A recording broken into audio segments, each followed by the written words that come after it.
Hey guys, Jay Sherm here.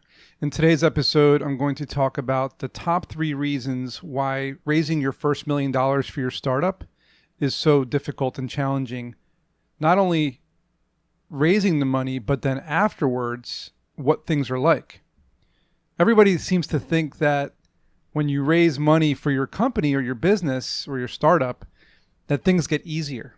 Now, I haven't raised $1 million for a business before, but I did raise a couple $100,000 for a tech startup, and things definitely got more difficult. And the top 3 reasons why, number one is investors expect a lot from you. So the pressure is on big time.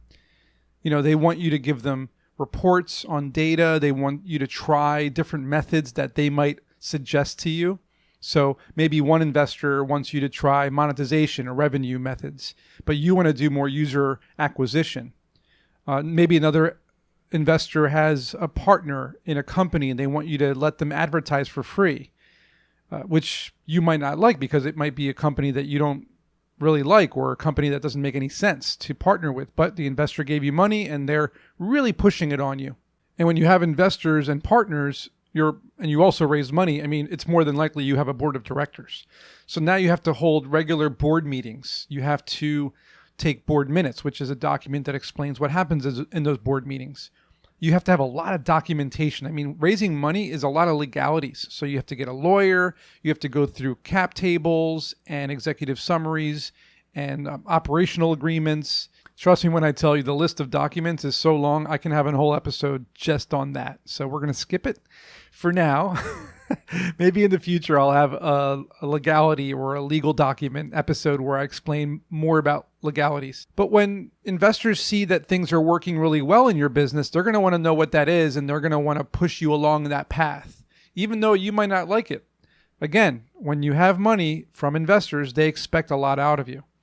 If things are going south and they're not going well, they're going to want to ask you how you can change the path and pivot, or change what the marketing path is that you're taking, and they're going to want to know that you have the answers to make sure that things go well. So the pressure is just really, really high when you raise money because a lot of people are counting on you. And here's the cool thing. Say you do raise money for your startup. It doesn't have to be $1 million. It can be, $250,000. And say the investors push you along and you start to do well. They may go on to a second round of funding with you, and then you might raise the $1 million. Or if you raised $1 million, maybe they'll do a second round, then you'll raise $5 million. So part of the reason why raising money for your company is so challenging is because maybe you're not a big fan of the investors you're working with, and they have first dibs. That's in the term sheet. Usually they have, I think it's called right of first refusal or something like that, where they get to choose if the investors that want to invest, if they allow them to come in, they can refuse them. And then basically they can invest instead. So if you're not happy with the investors you have, you may be stuck with them for a while. So that's kind of one of the challenges. But the good news is you'll get more money from them. And when you get money, you have to now spend more time. So everyone knows entrepreneurs, they work 12 to 16-hour days, 7 days a week. We don't get a lot of time off. When you raise funding from an investor, it doesn't get any better. It gets worse. You have to now work twice as hard, if that's even possible, than you were as a fledgling entrepreneur. Now you have to work as a really hardcore entrepreneur.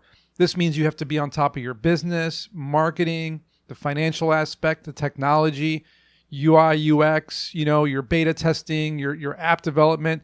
Everything has to be 100%. You have to be on top of it. And your entire team has to be on top of it. And you have to manage your entire team. So for the second point, it's the time that you have to put in. That's the challenge, is how much more time you have to put into your business to make sure it succeeds. Because again, these guys aren't giving you money just to blow it. They're giving you money because they believe they can turn that into a 10 times exit. They want an ROI. They want a return on their investment. And sure, investors are known to throw money at 100 companies and hopefully one of them turns into a $1 billion unicorn. But that's not the case usually. But they want you to succeed. So that's why at least for me, one of the biggest challenges was how much time I had to put into the business after that. It's like you're living and breathing and working that business nonstop. And that's all you think about. It's all you do. And it's very stressful. It's very exhaustive. And, you end up not having time for anything personal. And when you're with your friends and your family, all you're doing is talking about your business. It's all you can talk about. So it's difficult to disconnect from the business. So it's a lot of long hours, a lot of long days, weeks, months, years even. And it's a very difficult road to follow, and it's not for everyone.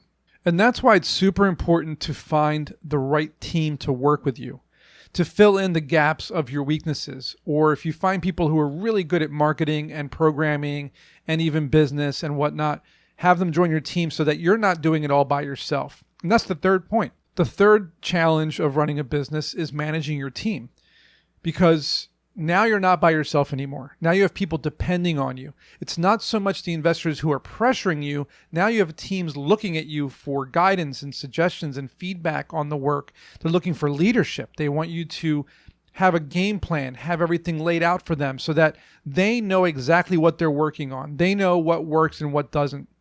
And you have to have synergy. There has to be a company culture. There has to be a vision. Everybody has to be on the same page. And you are in charge of that. So it's challenging. It's tough because you're used to working as a lone wolf, and now you have a pack, and you have to make sure everything's being done correctly, because your mistakes turn into their mistakes, and their mistakes turn into your mistakes. And altogether, it could be one big mistake, and the investors will think you're just not the right team for the job, and they might start firing people or having you fire your employees or your co-founders or whatnot, and pushing people out of the company so that they can bring people in that they feel as though are more experienced for the job. I mean, so many people have been booted from their companies. I mean, look at Steve Jobs and Apple. He was booted, and other people have as well. So you need to avoid that. And that's a big challenge, is making sure your team is happy in the company, they're happy with you, and everyone is doing the right job, the right thing, and that you're leading them properly. So overall, when you do get funding for your business and you are now doing things that you always wanted to do because you have the funding, the first thing you want to do is make sure that your operational costs that you had laid out before you got funding, of course, that you actually follow it. Don't start blowing money on office space and trips and cars and whatever else you want to buy. I've heard horror stories of entrepreneurs who raised money and they blew all of it on trips and cars and houses, and just I didn't understand, or office space. I didn't understand why they were doing that. You should be spending the money very wisely.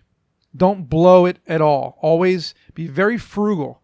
Every single dollar counts in your business. For every dollar you put out, you should be making something back. So you should be having a really good monetization plan, a revenue plan, because let's face it, your goal as the CEO or the founder of the business is to take that investment and make it work for the company so that it succeeds, so that $1 million turns into 10 million, or so that 250K turns into 2.5 million, and so on and so forth. So the whole goal of the investment is to grow the company. It's to scale it. It's not to figure out what you have to do. It's not meant to build your app or build your product or find a team. You should already have all that in place. The money is just fuel for the fire. Your fire should already be burning, and you should just want to make it bigger, burn hotter, and explode to the point where you're either acquired by a bigger company or your revenue starts paying for the bills so that you actually don't need to raise more money, which is rare. But if you can scale your business with revenue to the point where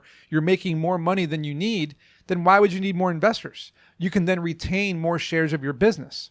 Although historically, if you look at all the big companies out there, they raise money pretty much every 6 months to a year. So if you look at every big company out there, typically as the CEO, your job is to raise money almost every 6 months. So as soon as you close around the funding, you should be out there raising more money. It sounds crazy, but that's actually how it works.